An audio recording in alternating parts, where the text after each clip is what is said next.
We have had many adventures together, Batman and I. I've been by his side for practically his entire life since the very beginning. Yet something about this case felt different. I had been following it for nearly a year. The most unsettling thing of all was that there was no grandiose villain, no corpse, no real victim whatsoever. It shouldn't have alarmed him, and yet, here he is. I'll tell you a secret about him, about Batman. Do you know where he feels alarm? In his scar tissue, a grim warning system etched into his body, hypertrophic keloid scars, ones I often feel responsible for. We begin with Batman driving the Batmobile at high speed. Alfred is guiding him and asks him not to accelerate too much since he doesn't see anything suspicious. Every morning for the last 363 days, someone had drawn a chalk line across a random 5-foot stretch all throughout Gotham City. It would disappear the next day. That's the whole mystery, nothing more. But when he used his satellite to compile the photos, he saw it, Batman, dead. What's more, the dimensions of the outline place Batman's stopped heart in the exact spot where his parents died. Batman has arrived, and as Alfred had told him, nothing is detected. The Bat tells him that someone else is here, he'll make visual contact. Standing before him was someone sheltering from the rain under an umbrella. Batman approaches and asks if he's hurt. What could this little one possibly have? Alfred asks Batman to be careful about all of this. It feels too strange. Batman says he knows. Now he tells this boy he needs to take a look. Everything will be fine. He just wants to make sure he's in perfect condition. He doesn't have to be afraid. Once he removes the umbrella, the Bat is shocked. He is looking at himself as a child, and then I felt it too. Alarm. I learned to smile in company to hide it, so often that now I feel the first warnings at the corners of my lips. I was wrong about this case, perhaps about many other things as well, but now it was too late. Alfred communicates with Batman and tells him he has to get out of there. Batman asks him to notify the commissioner. The victim appears to be 10 years old, perhaps 11, but the body is in an advanced state of decomposition. It has been planted using a support, some kind of mechanical device.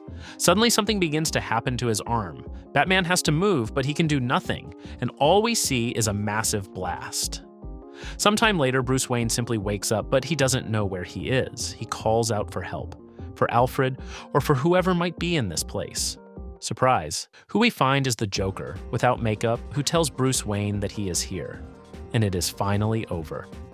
Bruce Wayne asks what he is doing. The Joker asks him to please calm down.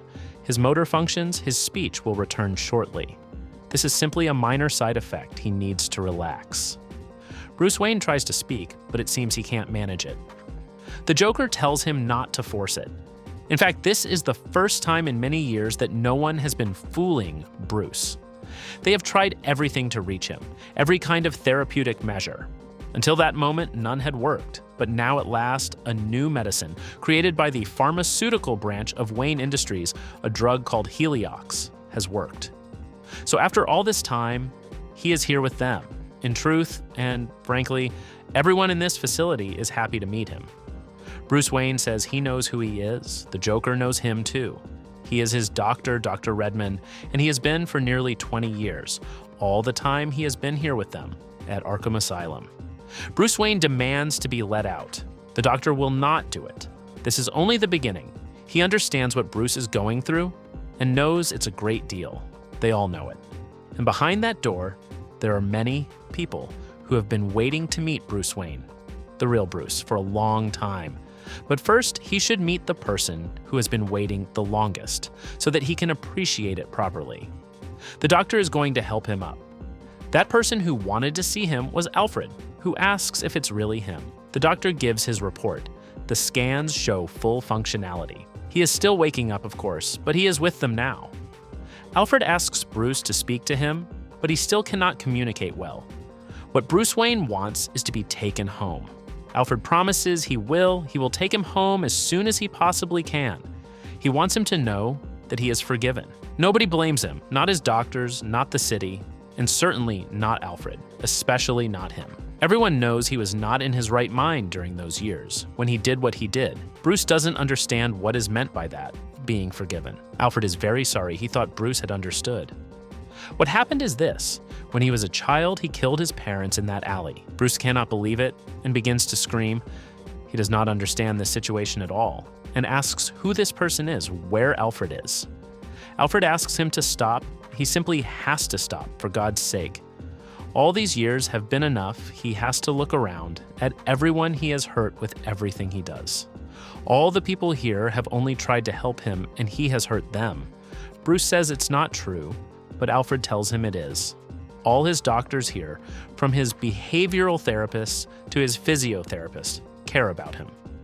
They try day after day, and all Bruce does is cast them as the villains of this story, a story in his head about someone called Batman. But the truth is, Bruce is not Batman, and Dr. Hudd is not the Joker. For the love of God, he just needs to tell him what he sees right now. Bruce says he only sees villains here. Alfred cannot take this anymore. He has to step away. The doctor says he just needs a little time. Bruce asks Alfred not to leave, but he says he has to. It's true that he loves him too much. He can no longer be here. He will see him again soon. To calm his patient, the doctor injects something into Bruce, and with that, we see him fall asleep. Bruce has been lost in the darkness for a long time. His eyes simply need a little time to adjust. Sometime later, Bruce wakes up in a secure room. He tries to search for something. It has to be here somewhere in this place. Some mistake, some tear in the wall. Bruce finds it. His penny and the dinosaur. Suddenly he reacts. He doesn't believe it. He will never believe it. Then he goes wild and begins tearing apart the entire wall. Sometime later, we are with Alfred and Bruce. It pains him to see him this way. It pains all of them, more than Bruce can imagine. The reason Alfred is here is because he wants to show him something that may help him. He is going to show it to him, even though Dr. Hudd believes it could be very destructive. What he wants to show him is a cowl. The cowl is Batman's. He is here. This is Batman. Bruce Wayne believes he is Batman because for a long time he was kept in a security shirt that had this cowl. It is part of a shock therapy restraint harness. And in the center, it has a W for the Wayne Foundation, which took over this place for a long time. Bruce tells him he simply doesn't know anything anymore. Alfred asks him to see the truth. He has to see it and accept it so that they can go home. They can return to the mansion, just the two of them together. They have to do it. It seems Bruce does not agree to go home. What he wants to do is put this suit on right now. Bruce puts on the cowl and begins to make his way out. In less than 5 minutes, he has reached the 3rd floor. In 7 minutes, he is on the 5th. The police spot him as he is reaching the 9th. Everyone tries to stop him, but their efforts are useless. He takes the baton from one of them on the 9th floor. The belt he takes from Sergeant Bullock on the 10th floor is large, so he wraps it around his waist twice. Captain Gordon, a longtime advocate, makes an effort to speak with him on the 11th floor. He asks if he remembers his son, the talks on the rooftop, and lighting the signal. Moments later, he is already on the 12th floor. Several people arrive to ask him to stop. Batman tells Alfred he never discovered his secret and asks him why he did this. Alfred asks him to just calm down. He can still recover and come home. Alfred was accompanied and asks everyone present to step back so they can talk. Alfred tells him there is nothing left for him. If he wants to see the truth behind this window, he will realize there is nothing there. Bruce asks what he means by nothing. Alfred tells him, no Gotham City, no friends, no world. It is all gone. Bruce realizes he failed, but asks how this happened. For Alfred, this is the best part of all, and Bruce cannot see that he is finally free. That is why he did this for Bruce. In this place, there is no Joe Chill. The bat bite infection was just a disease. There is no justice, no cursed mission. All Alfred wants is for Bruce to have the life he never had. He has to take his hand and leave the bat behind. Batman wants to get a closer look, but upon touching him, realizes this is only a kind of hologram. Alfred asks him not to look at him and says he is sorry. The hologram peels away from his face, and we see an Alfred who is even older. Batman is glad to see his true old friend. His heartbeat is what gave him away. When he felt his pulse, he knew he was older than he appeared. For Alfred, the curious thing is that he has the damned coverage. They are still slightly off, weak, and he was worried Bruce would notice them. It's just that it still isn't finished. He woke up 2 years too early, in fact. There is much more. What Toyman built, There is a partial city half a mile from Gotham with people, not real people. Alfred was able to use the algorithms. He acted every part for him, for Bruce. Hundreds of characters. It is his masterpiece. There is also a mansion. Every detail is there. If he would only come and see it, he would realize he deserves this chance. Bruce tells him he can't and asks Alfred to come with him. Alfred tells him he is not able to do that, not after everything that has happened. When Bruce leaves, he has to take something with him to remember him by. Bruce asks Alfred why he doesn't feel old. On the contrary, he feels young and strong. Alfred tells him he will explain if he wants, but first there is something he wants to do. He has to let him embrace the boy he loves, and then he will say goodbye. Sometime later, Batman appears in a desert. Moving forward a short distance, he finds a small lantern. After wiping away some of the dust on the lantern, Batman sees the face of the Joker. More than his face, it is his head inside the lantern. Batman asks how he is still alive. The Joker has no idea and begins to laugh.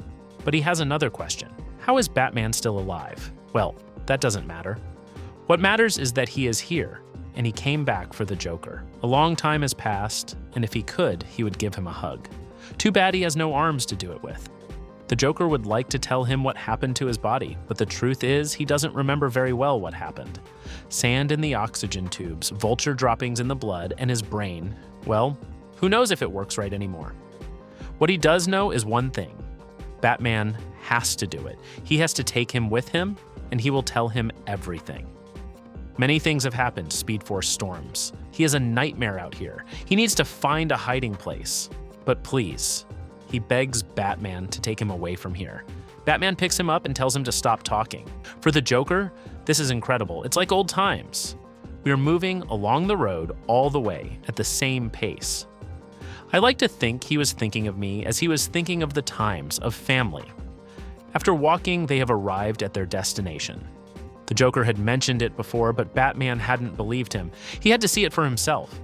In this place, we see the central battery of the Green Lanterns, completely destroyed, and also the planet Mogo, which does not look good at all. The situation was as follows. Mogo was drained to death by Brainiac. The Green Lantern rings fell to the Earth. They were only to be taken by anyone and everyone. It was just one battle in a long war that happened long ago. Suddenly, Batman and the Joker are interrupted by ring constructs in the shape of children. There is no choice but to begin escaping. Batman realizes that these are not babies. A fully developed sense of will is needed to control a ring. Mogo's mission was to guide the rings toward those who are ready to use them. With Mogo dead, practically anyone can use a ring. Whoever these beings are, they lack the strength of will or the willpower to wield a ring. It is time to fight. One of the constructs tries to attack Batman, but he manages to dodge it. The Joker tells him it was a good move. Now he has to slash that one's throat. Batman delivers a hard blow. During this fight, the Joker is trying to work as a team with Batman. Obviously, he will not accept it. And by not listening, Batman misses the Joker, warning him that behind him there was a baby construct, which then crushes him. Batman is surrounded. The Joker tells him this is the moment to unleash that plan he has had all along. Batman tells him to be quiet. He is trying to think. It seems this will be the end. All these years, and the clown realizes he was always hanging from Batman. The Joker wouldn't stop talking, and it seemed this would be the end for both of them, but suddenly, something happens to the baby construct. Someone attacks it from behind. The Joker and Batman don't understand what is happening. All the babies have been destroyed. Some tanks appear, and the hatch of one of them opens. Vixen steps out of that tank and tells Batman to get in here before hundreds more launchers come for them. A little further on, we are inside one of the tanks. Vixen asks Batman if he doesn't know that Omega has scouts everywhere. Bane and Scarecrow were spotted a few days ago. She realizes he has the nerve to dress like that. She'll give him that. But then who is he? The Joker asks him to confess and say he is Batman. Vixen can't believe it. Could this really be the one Pamela had mentioned to her some time ago? Pamela turns and realizes yes, and then attacks him with one of her vines. A little further on, they have Bruce Wayne captured in a cave. The new Amazons were interrogating him. Suddenly, their leader arrives and tells them that's enough. Batman recognizes that helmet. Could she possibly be the new Dr. Fate? Well, the truth is, magic has been dead for a long time. The helmet is just a helmet. There is no Dr. Fate anymore, just as there is no Batman or Wonder Woman anymore. For Bruce, this is a good thing to have Diana in front of him. She has to tell him who it was that killed the world. Diana tells him it is simple. He was the one who did it. The two of them will take a walk and Diana will tell him what happened. Right now, they are in Gem World, a refuge for all of them beneath the main lands. This is the deepest realm, made of crystal formed near the molten core of the earth. It refracts everything that enters, even space-time, so it exists outside the continuity of things. They have been safe here for a long time. Batman tells her he doesn't understand what has happened out there. Diana tells him it is simple. What happened is that they lost. It is over. It really doesn't matter. What matters is that he is here and he can come with them. He can help them protect the people. Protect whom? Those who are still alive. There are roughly 100,000 people down here. Diana knows Bruce and realizes he is thinking about saving everyone else who remains above. There are barely any left, none who can come with them, not after having failed them. To bring her to her senses, Batman is going to remind her of something. Diana built this place before her own home. When Bruce asked her why she did it, she told him it was because they needed a place where people could go to renew their faith, with nothing else mattering. Diana remembers that, but she also remembers other things Bruce was not there for. The chapel in flames, pissed and shat upon, destroyed, screams, moans, laughter, and sounds echoing through the halls. He doesn't know what happened. He wasn't there at the end. Bruce asks her to take him there then and tell him what occurred. Diana tells him that's the point. It wasn't the villains, it was everyone else. It happened on a Tuesday. Lex Luthor appeared on every screen and alone made a case to the people of the world. He said everything is falling apart. The world is warming, resources are gone, and the powerful are squeezing. You feel it the same as I do. Yet our leaders say, be good, and in the end you will prevail. You'll see. Goodness is the oldest lie there is. Be good and stay in the pretty garden, eat the apple, learn the truth and the good.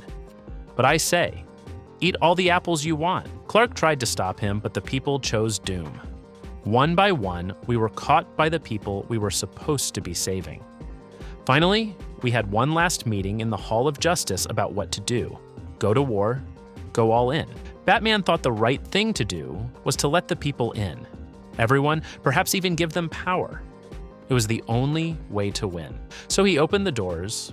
The first one they tore apart when they entered was Batman. Then Arthur, Oliver, and Dinah. Luthor thought he had won until the people turned even against him, against the villains. Eat all the apples. It was hell. Then in the chaos, a new evil rose from the old city, calling itself Omega, the worst yet. We fought against it alongside all the villains who remained. All of us. A final war. We lost. He is more powerful. He possesses the anti-life equation and has taken over the East Coast with it. Rumor has it, he has just found a way to amplify it 1,000-fold, to control the minds of every living being on the planet. He could deploy it at any moment. Not even this place could be safe from him. We are going deeper underground, the new Amazons and the people who still believe in good. Batman tells me we have to fight, but we already did, we fought. And Batman was the first to fall, before it all began. There is something Batman knows that could be of use to them. The original Bruce Wayne developed a machine. He imbued it with memories, recollections of the former Bruces, so that it could defend a new Gothica. As a new Batman, he also knows what matters. Diana tells him that doesn't matter because he is only a ghost, an echo. Bruce created that machine so that every generation would have its Batman, and whatever is happening, he is here. Diana doesn't want to believe him, but some part of her does too. After all, she was the one who let Alfred bring the machine to the desert. Part of her has to believe him. Diana tells him she let Alfred do it out of pity, to give her son back to her, not to give a Batman to the world. Bruce Wayne knows that if the Trinity unites again, they will be able to stand against this threat, against Omega. Alfred said there were rumors about Clark. Diana tells him she watched Clark fall with her own eyes, and she has been tracking the planes. The truth is that Superman no longer exists. Batman knows Omega can be very powerful, but he knows Gotham better than anyone. If they go up, perhaps they can have a chance. Diana is already tired of this and will share a rumor with him. It is rumored that Omega may be someone born and raised in Gotham City, possibly a villain, but most likely one of Bruce Wayne's disciples. For Bruce, this is impossible. What Diana says is that the time has come, time to hand the world over to its new heroes and gods. Bruce Wayne is here, and so are these people. So she has kept something for him, his old suit. Tomorrow, Diana will open a passage to the underworld. She would like him to come with all of them. Batman asks if she wants to take the people to Hades. That whole place is dark. She is taking them from a bad place to a worse one. Diana made a deal with the god of the dead. He has opened a space for all of them. There will be some light. Most importantly, it will be safe for all of them. Bruce tells Diana that all of this is madness. They have to fight. They have to take the world back. Diana asks him to listen to her. He knows she is telling the truth. The world out there does not want to be saved. Perhaps it never did. But these people need heroes. New heroes. Up there, that was the old Bruce's fight. Down here, there will be a new Batman for a new era. He has to come with all of them. Obviously, Bruce is not sure what to do. Diana asks him to rest. They will talk in the morning. And before Diana steps away, she has to say something to him. It is good to have him back. Bruce remains seated and a child comes to him. The child asks if he really is Batman. People say he is the only one who can see like a bat. The boy tells him his brother is afraid they are going to a very dark place. He is scared too. If Batman is like a bat, then he can see in the dark, and if that is the case, he has to teach the children how to do it. Bruce tells him that bats cannot see in the dark. They use their voices, they use their echoes. That is how they find their way. The boy says they are not allowed to make echoes down here. They bother everyone. So Bruce Wayne and the boy are going to try it on the count of 3. Meanwhile, we go to the Joker. He is beginning to remember it now, the poem he told him about, the one he wrote about the two of them. Honestly, it is something epic, a lyrical verse but heartfelt. There is no time for it. They have to get ready. The Joker says no. He insists on telling him before he forgets it. There was once a man who stuck dynamite up his old. The Joker is interrupted. He asks to wait. Maybe it was a different one. He will remember it. He just needs a second. It is time for Batman to step away. Dawn is nearly here, and Wonder Woman will not be long in coming for him. Diana goes to visit him. She asks if he is awake. There is something she wants to show him. She wants to show him some plans.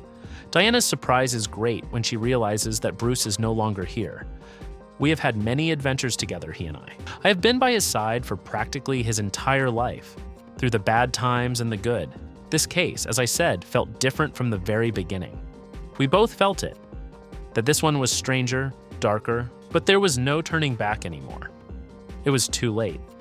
And with that, we head into uncharted territory, Batman and I. Thank you very much for watching this video. Don't forget to comment, like, and subscribe for more content like this. I'm Raven Comics, and see you in the next video.